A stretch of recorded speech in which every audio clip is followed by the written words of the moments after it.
Big boss Malayalam season 7 ഓരോ ആഴ്ചയുടെ അവസാനവും ഒരു അനാലിസിസ് വീഡിയോ ചെയ്യുമെന്ന് നമ്മൾ പറഞ്ഞിരുന്നു.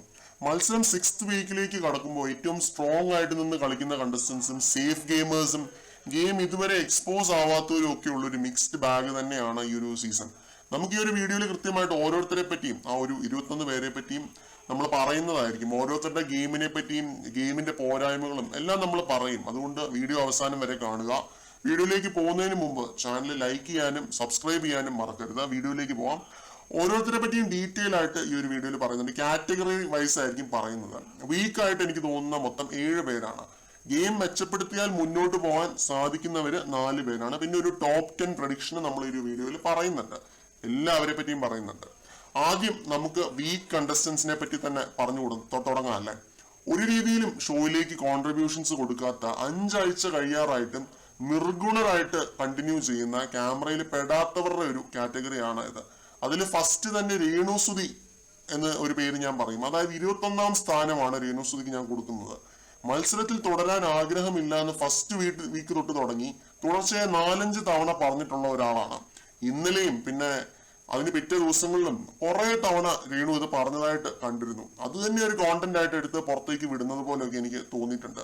കിട്ടിയ ഒരു അവസരത്തിന്റെ മൂല്യം മനസ്സിലാക്കി നന്നായിട്ട് ഗെയിം കളിക്കാൻ ശ്രമിച്ചിരുന്നുവെങ്കിൽ പ്രേക്ഷകർ ഇരു കൈയും നീട്ടി സ്വീകരിച്ചേനെ. ആ കാര്യത്തിൽ ഒരു സംശയമില്ല. കാരണം അത്രയും എസ്റ്റാബ്ലിഷ്ഡ് ആയ ഒരു സോഷ്യൽ മീഡിയ പേഴ്സണാലിറ്റിയാണ്.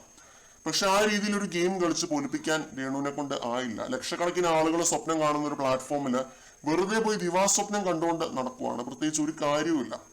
നിലവിലെ സാഹചര്യത്തിൽ മത്സരം 5th വീക്ക് കഴിഞ്ഞ് 6th വീക്കിലേക്ക് കടക്കുമ്പോൾ രേണു എന്നൊരാൾ അവിടെ ഉണ്ടാവണം എന്ന് പ്രേക്ഷകർക്ക് ആഗ്രഹമില്ല എന്നാണ് ഞാൻ മനസ്സിലാക്കുന്നത്. കാരണം കിട്ടിയ ഓപ്പർച്യൂണിറ്റി വേസ്റ്റ് ചെയ്തുകൊണ്ടിരിക്കുന്ന ഒരു മത്സരാർത്ഥിയാണ് രേണുസുതി. അടുത്തതായിട്ട് പറയാൻ പോകുന്നത് ശൈത്യ സന്തോഷ്. ബിഗ് ബോസ് പോലൊരു ഷോയ്ക്കകത്ത് പ്രേക്ഷകർ വിലയിരുത്തുന്നത് ഓരോരുത്തരുടെ ഗെയിം മാത്രം നോക്കിയിട്ടാണ്. ആ ഗെയിം എന്ന് പറയുമ്പോൾ അതിൽ ഉൾപ്പെടുന്ന കാര്യങ്ങളാണ് ഓരോരുത്തരുമായിട്ട് സ്ഥാപിക്കുന്ന സൗഹൃദങ്ങൾ, എതിരാളികളോടുള്ള പെരുമാറ്റം, വഴക്ക്, ആ സുഹൃത്തുക്കളോടുള്ള ആത്മാർത്ഥത, ജെന്യുവിനിറ്റി എല്ലാം നോക്കിയിട്ടാണ് വിലയിരുത്തുന്നത്. ഒരു റിലേഷൻ നമ്മളെ ബിഗ് ബോസിനകത്ത് ക്രിയേറ്റ് ചെയ്യുമ്പോൾ അതിൽ നമ്മൾ ഉറച്ചു നിൽക്കണം. അല്ലാതെ മറ്റേ കട്ടപ്പ എന്നൊക്കെ ചിലപ്പോൾ വിളി കിട്ടുന്നൊക്കെ ഇരിക്കും. അതിന് മുകളിലത്തെ വിളിപ്പേരും ചിലപ്പോൾ കിട്ടിയെന്നൊക്കെ ഇരിക്കും. ശൈത്യ ഒരു ബിഗ് ബോസ് ലെവൽ ഗെയിമറായിട്ട് തോന്നിയിട്ടില്ല. വളരെ കൺഫ്യൂസ്ഡ് ആണെന്ന് തോന്നിയിട്ടുണ്ട്. അനുമോളുടെ നല്ലൊരു സുഹൃത്ത് എന്നൊരു ലേബലിൽ അറിയപ്പെടാൻ പോലും ശൈത്യനെ കൊണ്ടായില്ല. അതിനു മുമ്പ് തന്നെ ബാക്ക് സ്റ്റാബർ എന്നൊരു പേര് കിട്ടി. കട്ടപ്പ എന്നുള്ളൊരു വിളിപ്പേര് വീണു. ബെയർ മിനിമം എന്നൊക്കെ പറയുന്ന പോലത്തെ ഒരു സ്ട്രാറ്റജിയാണ് ഈ ഒരു ഫ്രണ്ട്ഷിപ്പ് സ്ട്രാറ്റജി. ഇറക്കാൻ പറ്റുന്നതിന്റെ ഏറ്റവും ബേസിക് ആയിട്ടുള്ള ഒരു സ്ട്രാറ്റജിയാണ്. അതിൽ പോലും ശൈത്യക്ക് പാളിപ്പോയി. വൈൽഡ് കാർഡ് വന്നപ്പോൾ ഗെയിം എക്സ്പോസ്ഡ് ആയിപ്പോയി. അതാണ് സംഭവിച്ചത്. ഇതുകൊണ്ടൊക്കെ തന്നെ ആ ഒരു 20ാം സ്ഥാനം ഞാൻ ശൈത്യക്കാണ് കൊടുക്കുന്നത്. 19ാം സ്ഥാനം സാബുമാൻ. എന്തിനാണ് സാബു അതിനകത്ത് കയറിയെന്ന് സാബുവിനും അറിയത്തില്ല, കൊണ്ടുപോയിട്ട് ബിഗ് ബോസിനും അറിയത്തില്ല. നമ്മൾ എന്തിനാണ് ഈ സാബുവിനെ ഈ ഷോയിൽ കാണുന്നത് പ്രേക്ഷകർക്കും അറിയത്തില്ല. നിങ്ങൾക്ക് തോന്നുന്നുണ്ടോ സാബു ഒരു നല്ല കണ്ടസ്റ്റന്റ് ആണ്? കൂടെ വന്ന വൈൽഡ് കാർഡുകൾ വരെ ആ ഒരു എന്താ കൈ ഒഴിയത്തക്കം ഒരു വേസ്റ്റ് കണ്ടസ്റ്റന്റ് എന്നൊക്കെ പറയാമെങ്കിൽ അത് സാബു ആയിരിക്കണം. കാരണം എന്തായിരിക്കും സാബുവിന്റെ ആ ഒരു റേഞ്ച്? അവര് തന്നെ കൈയൊഴിഞ്ഞ മട്ടാണ്. അവർക്ക് പോലും അവരുടെ ഡിസ്കഷനിൽ ഈ പുള്ളീനെ വേണ്ട, അവോയ്ഡ് ആക്കുന്നു. ഒന്ന് ഓർത്ത് നോക്കിയേ, മിണ്ടാനായിട്ട് അനുവാദം കൊടുത്താൽ പോലും മിണ്ടാത്ത അടക്കവും ഒതുക്കവും ഉള്ള ഒരു ചെറുപ്പക്കാരനാണ് ഈ സാബുമാൻ എന്ന് പറയുന്നത്. എടുത്തു പറയണം, മറ്റേ ട്രാക്കാണ് പ്യൂർ സോൾ. മനസ്സിലായി കാണുമായിരിക്കും. എതിരെ നിൽക്കുന്നവന്റെ ഉള്ളെന്ന് പറഞ്ഞാൽ എല്ലാവരും പാവങ്ങളൊക്കെ തന്നെയാണ് മോനെ. പക്ഷെ ബിഗ് ബോസിനകത്ത് ആ സ്ട്രാറ്റജി പിടിക്കുമ്പോൾ മലയാളികൾ അതിനൊരു ഇരട്ടപ്പേരിട്ട് അടിച്ചു തരും. വാഴ എന്ന പേര് ഒരു അലങ്കാരമൊന്നും അല്ല. ലക്ഷക്കണക്കിന് കണ്ടന്റേഴ്സിന്റെ ഒക്കെ ഒരു അവസരം കളയുന്ന, വായിൽ പഴം കുത്തി കയറ്റി മിണ്ടാതിരിക്കുന്നവർക്ക് ഓഡിയൻസ് ഇട്ട് കൊടുക്കുന്ന പേരാണ് വാഴ. ആസ് ഓഫ് നൗ സീസൺ 7 ഒരൊറ്റ വാഴയുള്ളൂ, ആൻഡ് ദാറ്റ്സ് സാബുമാൻ. കളിച്ചു മുന്നേറും എന്ന കാര്യത്തിൽ യാതൊരുവിധ പ്രതീക്ഷയും എനിക്കില്ല. അതുകൊണ്ട് സാബുമാൻ. 18 ബിന്നി നൂബിൻ. തുടക്കത്തിൽ നല്ല പ്രതീക്ഷകൾ തന്ന് വളരെ സൈലന്റ് ആയ ഒരു ഗെയിം കാഴ്ചവെച്ച മത്സരാർത്ഥിയാണ്. പക്ഷെ പോകെ ബിന്നി ഈ പറയുന്ന സൈലന്റ് ഗെയിം കാഴ്ചവെക്കുന്ന കൂട്ടത്തിൽ തന്നെ ചിലരോട് ഒരു ഫേവറിസം കാണിച്ച് തുടങ്ങി. ഒരു ഗ്യാങ്ങിൽ ഒതുങ്ങിക്കൂടാൻ തുടങ്ങി. പിന്നെ ആ ഗ്രൂപ്പിൽ തന്നെ ഒരു നിഴലായി മാറി. നിലവിൽ അടിമക്കണ്ണ് എന്നൊക്കെ വിളിക്കാൻ പറ്റുന്ന ലെവലിലുള്ള ഒരു സേഫ് ഗെയിമറാണ് ബിന്നി. ആ ഒരു കാഴ്ചയാണ് ലൈവിൽ കണ്ടുകൊണ്ടിരിക്കുന്നത്. ഇക്കയും ചേട്ടനും പറയുന്നത് വേദവാക്യമായി കാണുക മാത്രമല്ല, അവരാണ് ശരി, വേറെ എല്ലാവരും തെറ്റ് എന്നൊരു തോട്ട് പ്രോസസ്സ് ബിന്നിക്കുണ്ട്. അത് ശരിയല്ല. ഇങ്ങനെ ഈ രീതിയിൽ മുന്നോട്ട് പോയാൽ 100 ദിവസവും തികയ്ക്കാൻ ബിന്നിയെ കൊണ്ടാവില്ല എന്നാണ് തോന്നുന്നത്. വ്യത്യസ്തമായ അഭിപ്രായങ്ങൾ ഉള്ളവർ ഉണ്ടാവും. പക്ഷെ എനിക്ക് തോന്നുന്നത് ഇതാണ്, ഒരു BB ഗെയിമറായിട്ട് എനിക്ക് ഫീൽ ചെയ്തിട്ടില്ല. 17 റെന ഫാത്തിമ. ബിഗ് ബോസ് എന്ന ഗെയിമിനെ പറ്റി ഒരുപാട് തെറ്റായ ധാരണകളുള്ള പോലെ തോന്നിയിട്ടുണ്ട് ഈ കുട്ടിക്ക്. വെറുതെ ഒരാളെ ഫേവർ ചെയ്ത് അവരുടെ അടിമയായിട്ട് നടന്ന് അവരെ എതിർക്കുന്ന ആളെ എതിർത്താൽ അത് BB ലെവൽ മാരക ഗെയിമായി എന്നൊരു തെറ്റിദ്ധാരണ ഈ കുട്ടിക്കുണ്ട്. ജിസേലിന്റെ കാല് മസാജ് ചെയ്യുന്നതിനപ്പുറത്തേക്ക് അല്ലെങ്കിൽ അനുമോളെ കോക്കറി കാണിച്ച് ഇറിറ്റേറ്റ് ചെയ്യുന്നതിനപ്പുറത്തേക്ക് ഒരു ഗെയിമും റെന അവിടെ കാഴ്ചവെച്ചതായിട്ട് കണ്ടിട്ടില്ല. പറയാൻ പോലും ഒരു മൊമെന്റ് ഇല്ല, ഗെയിം ഇല്ല. ഇത്രയൊക്കെ പറയാനുള്ളൂ റെനയെ പറ്റി. കോണ്ടന്റുകളൊന്നും തന്നെ കൊടുക്കാത്തൊരു കോണ്ടസ്റ്റന്റ് ആണ് റെന ഫാത്തിമ. 16 പ്രവീൺ വീക്ക് ആണെന്ന് പറയാൻ ഒരു കാരണം, പിന്നിൽ നിന്നിട്ടാണ് പ്രവീണിന്റെ പല കളികളും. മുന്നിൽ നിന്ന് നേരെ മുഖത്ത് നോക്കി സംസാരിക്കാനുള്ളൊരു ചങ്കൂറ്റം ഇല്ലാത്തതുപോലെ തോന്നിയിട്ടുണ്ട്. പുറത്തുനിന്ന് കളി കണ്ടിട്ട് പോയ ഒരാൾ എന്ന നിലയ്ക്ക് പ്രവീൺ അവിടെ എൻഡ്ലെസ് പോസിബിലിറ്റീസ് ഉണ്ടായിരുന്നു. പക്ഷെ പിന്നിൽ നിന്നിട്ടുള്ള ഒരു ട്രാഷ് ടോക്കിനപ്പുറത്തേക്ക് എതിരാളികളെ ലോക്ക് ചെയ്ത് ശക്തമായ രീതിയിൽ ഗെയിം കളിക്കാൻ പ്രവീണിനെ കൊണ്ട് പറ്റിയിട്ടില്ല. എനിക്ക് തോന്നുന്നു ഈ ഒരു 1 വീക്ക് കൊണ്ട് എനിക്ക് മനസ്സിലായ കാര്യങ്ങളാണ് ഞാൻ ഈ പറയുന്നത്. സാബുമാൻ കഴിഞ്ഞാൽ ഏറ്റവും വീക്ക് ആയിട്ടുള്ള ഒരു വൈൽഡ് കാർഡാണ് പ്രവീൺ.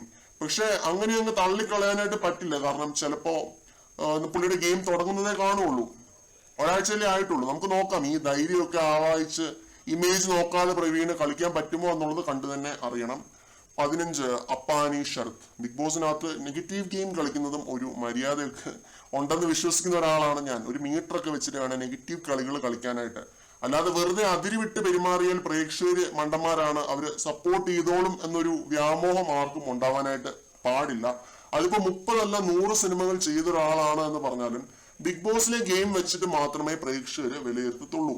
വെറും വൃത്തികേട് കാണിച്ച് പേഴ്സണൽ ഗ്രഡ്ജ് കാണിച്ച് തോന്നിവാസം മാത്രം വിളിച്ചു പറഞ്ഞാൽ പ്രേക്ഷകരെ വെറുപ്പിച്ചാൽ ഇതുപോലൊരു ഷോയില് രക്ഷപ്പെടില്ല. കുറച്ചൊക്കെ ഒരു ക്വാളിറ്റി കാണിച്ച് പല രീതിയിലുള്ള ഇമോഷൻസ് കാണിച്ചാൽ മാത്രമേ ജനപിന്തുണയൊക്കെ ഉണ്ടാവത്തുള്ളൂ. ഫസ്റ്റ് വീക്കിൽ കണ്ട ശരത്തിന്റെ ഒരു കണ്ടിന്യൂവേഷൻ അല്ലെങ്കിൽ തുടർച്ച തന്നെയാണ് 5th വീക്കിലും കണ്ടത്. ഒരു രീതിയിലുള്ള മാറ്റവും ഉണ്ടായില്ല.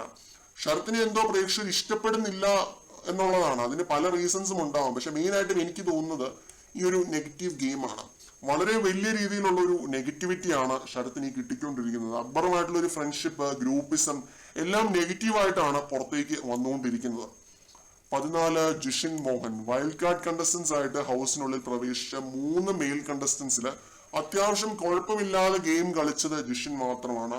എല്ലാവരെയും എതിരാളികളായിട്ട് കാണുന്ന ഒരു കണ്ടസ്റ്റന്റ് ആണ് ജിഷിൻ. ജിഷിന്റെ ഗെയിമിൽ ഒരു നെഗറ്റീവായിട്ട് ഞാൻ കാണുന്നത് ഓരോ വിഷയങ്ങളിലുള്ള അനാവശ്യ ഇന്റർഫിയറൻസ്, ഓവർ കോൺഫിഡൻസ് ഒക്കെയാണ്. അതൊക്കെ ഇത്തിരി ഒന്ന് കുറച്ചാൽ ഗെയിമിന്റെ ഗ്രാഫ് തന്നെ ഉയരുമെന്നാണ് എനിക്ക് ഫീൽ ചെയ്യുന്നത്. അനാവശ്യമായിട്ട് ഓരോ കാര്യങ്ങളിൽ ഇടപെട്ട് വെറുതെ വള്ളി പിടിക്കുന്നത് പോലെയൊക്കെ എനിക്ക് തോന്നിയിട്ടുണ്ട്. ഈ പോരായ്മകളൊക്കെ ഒന്ന് ഇമ്പ്രൂവ് ആക്കിയാൽ ജിഷിൻ മികച്ച ഗെയിമർ ആയിരിക്കാം ഈ സീസണിലെ. 13 ആര്യൻ കട്ടോരിയ. പോസിറ്റീവ് ആകുമെന്ന് വിചാരിച്ച് ആര്യൻ ചെയ്യുന്ന പലതും നെഗറ്റീവായിട്ടാണ് പുറത്തേക്ക് വന്നുകൊണ്ടിരിക്കുന്നത്. Short temper, over acting, emotional outburst തുടങ്ങി പലതരത്തിലുള്ള വെറൈറ്റി ഇമോഷൻസ് കൊടുത്ത് ആര്യൻ ഈ സീസണിൽ കോൺട്രിബ്യൂട്ട് ചെയ്തിട്ടുള്ളതാണ്. അപ്പൊ അതുകൊണ്ട് ആര്യൻ ഒരു മോശം ഗെയിമർ ആണെന്നൊന്നും ഞാൻ പറയത്തില്ല. വിവാദങ്ങൾ ഉണ്ടാക്കിയിട്ടുള്ള ചർച്ചയായിട്ടുള്ള ഒരാൾ തന്നെയാണ്. വലിയ കുഴപ്പമില്ലാത്തൊരു ഗെയിമർ തന്നെയാണ്. പക്ഷെ എനിക്ക് എന്തോ ഒരു താല്പര്യം തോന്നുന്ന ഒരു ഗെയിമിംഗ് രീതിയല്ല ആര്യൻ്റെത്. എനിക്ക് തോന്നിയ വീഡിയോ കാണുന്ന ഭൂരിഭാഗം പ്രേക്ഷകരുടെയും കാര്യം ഇങ്ങനെ തന്നെയായിരിക്കും. ഹൈലി പോസിറ്റീവ് റെസ്പോൺസ് കിട്ടുമെന്നും ഫാൻസ് ആവുമെന്നൊക്കെ വിചാരിച്ച ആര്യൻ അവിടെ ഒരുപാട് പെർഫോം ചെയ്യുന്നുണ്ട്. പക്ഷെ പുറത്ത് അതൊക്കെ ഒന്നെങ്കിൽ കോമഡി ആയിട്ട് അല്ലെങ്കിൽ വെറുപ്പിക്കലായിട്ടാണ് വന്നുകൊണ്ടിരിക്കുന്നത്. ഈ രീതിയിലാണ് ഔട്ട് വന്നുകൊണ്ടിരിക്കുന്നത്. കറക്റ്റ് കാര്യമാണ് ഞാൻ പറഞ്ഞത്.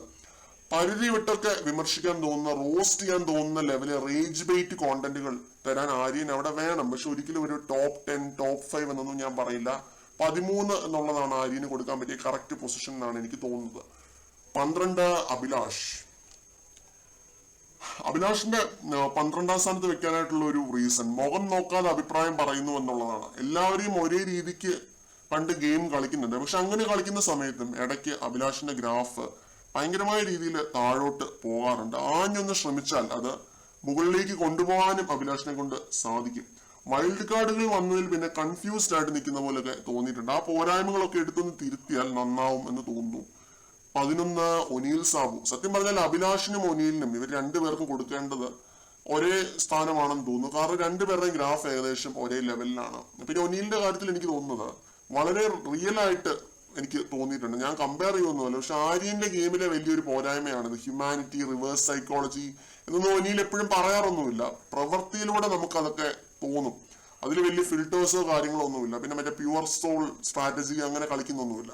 എനിക്ക് ഒനീലിന്റെ ഗെയിമിൽ ഒരു വിയോജിപ്പ് എന്ന് പറയുന്നത് സേഫ് ഗെയിം കളിച്ചു പോകുന്നതാണ്. ആ ഒരു ബീം ബാഗിൽ വെറുതെ കുത്തിയിരുന്നാല് ബിഗ് ബോസിനകത്ത് രക്ഷപ്പെടുത്തൊന്നുമില്ല. ഇറങ്ങി ചെന്ന് നിന്ന് എതിരാളിയുടെ മുമ്പിൽ ഫൈറ്റ് ചെയ്ത് തന്നെ കളിക്കണം. അങ്ങനെ കളിച്ചാൽ മാത്രമേ പ്രേക്ഷകർ ഒരു സപ്പോർട്ട് ഉണ്ടാക്കാൻ ഒനീലിനെ കൊണ്ട് സാധിക്കൂ. 10 മസ്താനി ഒരു മികച്ച ബിഗ് ബോസ് ലെവൽ ഗെയിമർ ആയിട്ട് എനിക്ക് തോന്നിയിട്ടുണ്ട്. അത് വന്നു കയറിയ ഫസ്റ്റ് വീക്കിൽ തന്നെ മസ്താനി തോന്നിപ്പിച്ചിട്ടുണ്ട്.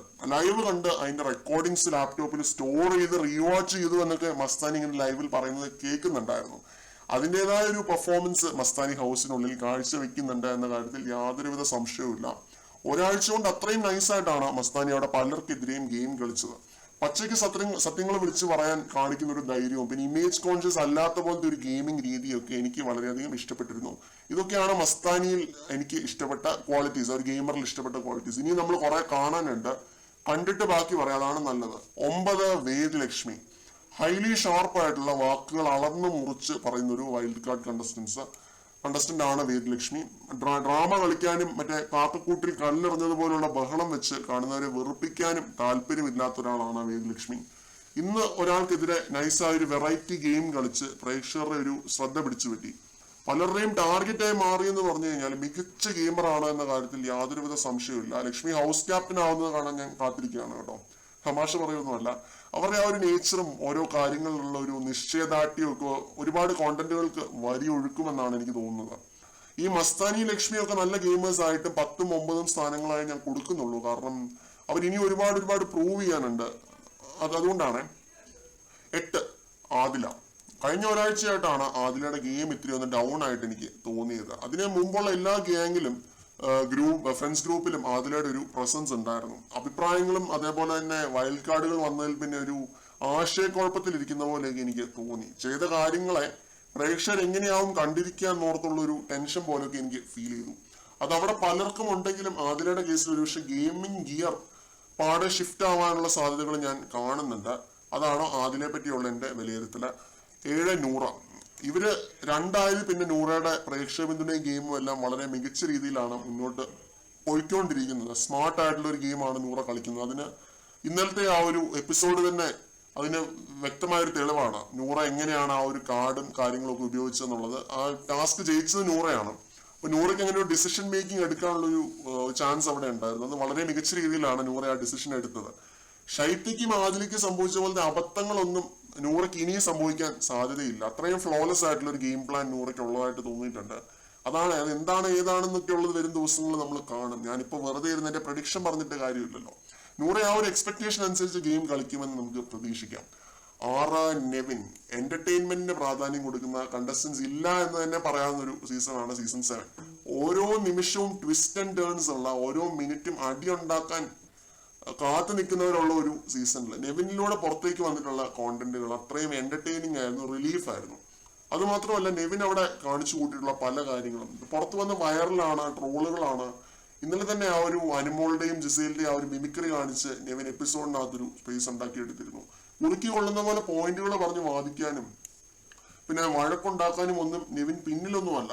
ഏത് രീതിയിൽ നോക്കിയാലും ബിഗ് ബോസ് കളിക്കാൻ അറിയാവുന്ന ഒരു ബ്രില്യൻ മത്സരാർത്ഥി തന്നെയാണ് നെവിൻ. അതുകൊണ്ട് നെവിനെ ടോപ്പ് 6ലോ അതിന് മുകളിലോ ഞാൻ നോക്കി കാണുന്നു. 5th അക്ബർ ഖാൻ. പുറത്തിപ്പോ നല്ല നെഗറ്റീവായിട്ടാണ് പോയിക്കൊണ്ടിരിക്കുന്നതെങ്കിലും നന്നായിട്ട് കളിക്കുന്നുണ്ടെന്നുള്ള കാര്യം സമ്മതിച്ചു കൊടുത്തേ പറ്റത്തുള്ളൂ. അത് നെഗറ്റീവ് ആക്കാൻ വേണ്ടി കുറച്ച് സുഹൃത്തുക്കൾ കൂടെ ഇല്ലായിരുന്നു എന്നുണ്ടെങ്കിൽ അക്ബറിന്റെ ഗെയിം ആർക്കും പിടിച്ചാൽ കിട്ടാത്തൊരു ലെവലിലേക്ക് പോകാൻ അത്രയും നല്ല രീതിയിൽ ഗെയിം കളിക്കുന്ന പൊട്ടൻഷ്യൽ ഉള്ള ഒരു മത്സരാർത്ഥിയാണ് അക്ബർ. ടോപ്പ് 5ലൊക്കെ ഈസിലി പ്ലേസ് ചെയ്യാൻ പറ്റുന്ന ഒരാളാണ്. കാരണം അക്ബറിനെയൊക്കെ മെന്റലി വേർബലി വീഴ്ത്താൻ പറ്റുന്ന ആരും തന്നെ അവിടെ ഇല്ല.